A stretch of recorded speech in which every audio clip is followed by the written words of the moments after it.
தெரில. மகாராஜாவுக்கு அப்புறம் அண்ணன் என்ன சொல்லணுன்னே தெரில. ஸோ மகாராஜாவில் அண்ணன் நடித்த ரோல் எனக்கு ரொம்ப பிடிச்சிது. ஸோ இதுக்கப்புறம் அண்ணன் வந்து காமெடின்னாங்க, இப்போ வில்லன் ஆகிட்டாரு. ஸோ இந்த படத்தில் அது டேரக்டர் எப்படி என்னால் டிஸ்கிரைப் பண்ண முடியும்னு தெரில. ஸோ ஒரு சூப்பரான ஒரு ரோல் பண்ணியிருக்காரு அண்ணன். ஒரு வார்த்தைகள். ஊடக நண்பர்கள் அனைவருக்கும் வணக்கம். எல்லாரையும் சந்திச்சப்ப ரொம்ப மகிழ்ச்சி. நான் எல்லா மேடையிலையும் பயம் இல்லாமல் பேசிடுவேன், நகைச்சுவையாக பேசிடுவேன்.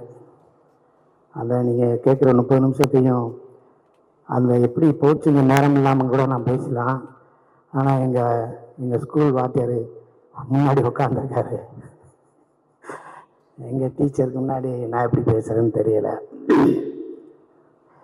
உங்களை எப்படி ஆதி என் தம்பியை எப்படி சினிமாவுக்குள்ளே கொண்டு வந்து இவ்வளோ பெரிய உயரத்தில் அவர் இருக்காருன்னா அதுக்கு ஒரு பேசிக்கான ஒரு காரணம் எங்கள் டைரக்டர் சுந்தர் சி சார்.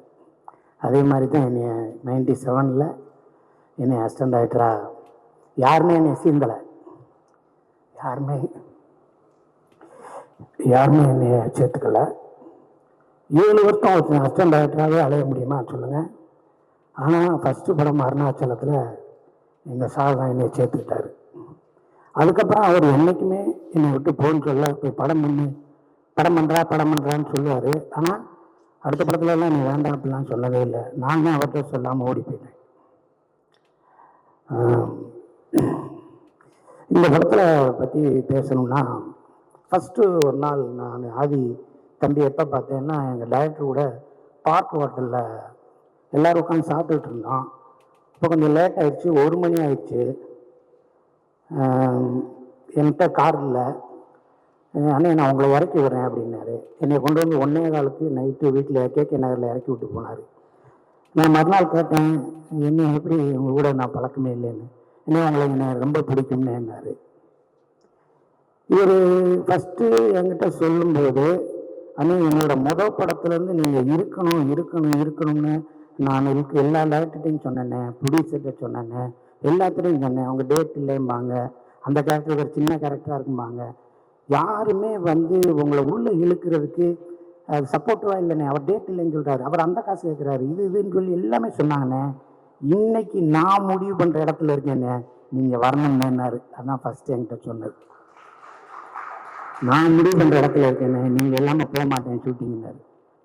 எல்லா பேரும் ஷூட்டிங் வந்தோம்னா டைரக்டர் அங்கே போய் ஸ்பாட்டில் போய் பார்ப்போம், அசோசியேட் சீன் சொல்லுவாங்க.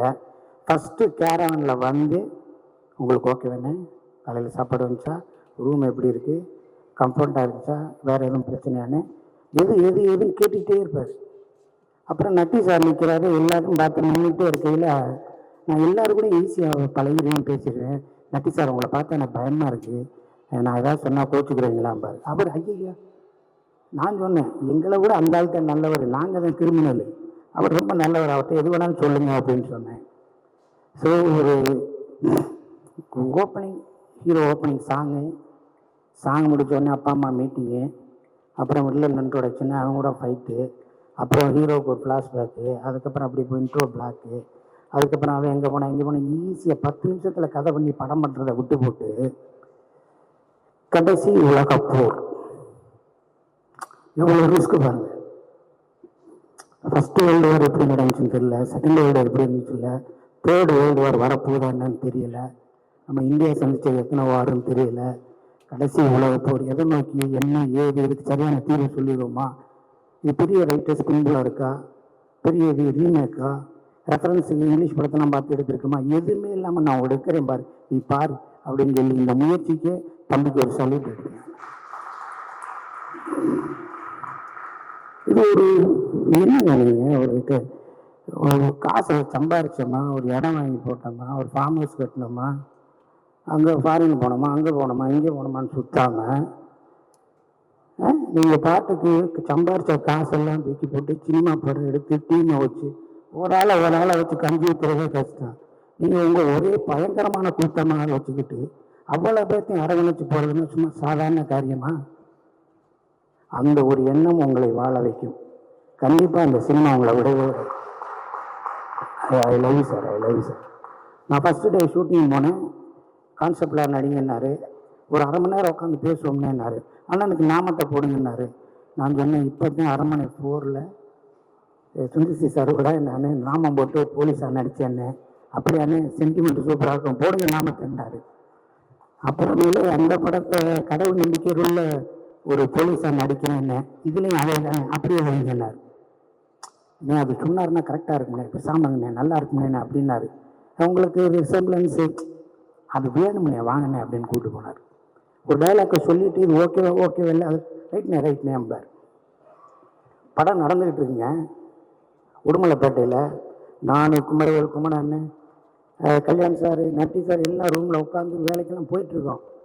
15 நாள் உச்சி வச்ச வெயில். தம்பிக்கு அம்மா போட்டுருச்சு, தெரியுமா உங்களுக்கு? தம்பிக்கு அம்மா போட்டுருச்சு, உடம்பு சரியில்லை. காலையில் ஷூட்டிங்கிறாரு. நான்லாம் போய் கையாள பிடிச்சிட்டேன். தம்பி நீ வீட்டுக்கு போ, ஷூட்டிங் பிரேக் பண்ணு, உடம்பை பாரு. இல்லைண்ணே உங்கள் டேட்லாம் கிடைக்காதுண்ணே, காம்பினேஷன் நீ கூப்பிடா, நான் வரேன். யாராவது வரமாட்டான்னு சொல்லு, நான் ஃபோன் பண்ணுறேன். இந்த படத்தோட வேறு படம், இந்த படத்தில் போய் நம்ம கிளிக்க போகிறோம். நான் சொல்கிறேன், தம்பி உடம்பை பாரு. நீ இருந்தால் தான் எல்லாமே நடக்கும். நீ தானே கேப்டனு. சரின்னு சொன்னேன். அதுக்கப்புறம் மறுநாள் சரி கிளம்பி போகலான்ட்டு ஊர்லேருந்து வந்தார். அதுக்கப்புறம் டைரக்டரை நான் பார்க்கும்போது டைரக்டருக்கே நான் தான் சொன்னேன், தம்பிக்கு உடம்பு சரியில்லை சார். என்னடா அது சொல்லவே இல்லையா அப்படின்னு சொன்னார். ஸோ இவ்வளவு அர்ப்பணிப்பு இருக்கிற ஒரு ஆள் கண்டிப்பாக சினிமாவில் இருக்க நம்ம அவரை கைவிடக்கூடாது. அவருக்கு மேக்சிமம் நம்ம என்னென்ன ஒத்துழைப்பு பண்ணணுமோ அந்த தம்பிக்கு பண்ணால் தான் அந்த தம்பி மற்றவங்களுக்கு பண்ண முடியும். இந்த தம்பி உங்களோட எஃபோர்ட்டு, உங்களோட திறமை எல்லாமே இந்த படத்தில் போட்டிருக்கீங்க. இதுதான் ஃபஸ்ட்டு. இது ஒன்றும் இல்லை, நம்ம டைரக்டர் வந்துட்டார், அவர் தொடங்கி வச்சுருக்காரு. அதுக்கப்புறம் வருஷத்துக்கு 2 படம் பண்ணுங்கள், நல்ல படமாக பண்ணுங்கள், நிறையா செலக்டிவாக பண்ணுங்கள். உங்களை நேசிக்கிறதுக்கு நிறையா பேர் இருக்கும். ஓகே, கடைசி உலக போர் வெற்றியை நோக்கி இருக்கும். எல்லோரும் சப்போர்ட் பண்ணுங்கள். ஊடக நண்பர்கள் அனைவரும் ஒரு இளையவருக்கு செய்கிற சப்போர்ட்டு தான் நம்ம சினிமாவுக்கு, தமிழ் சினிமாவுக்கு செய்யக்கூடிய மிகப்பெரிய சப்போர்ட். அனைவருக்கும் வாழ்த்துக்கள். எங்கள் டாக்டருக்கும் வாழ்த்துக்கள் சொல்லி முடிச்சுக்கிறேன் சார். நன்றி சார்.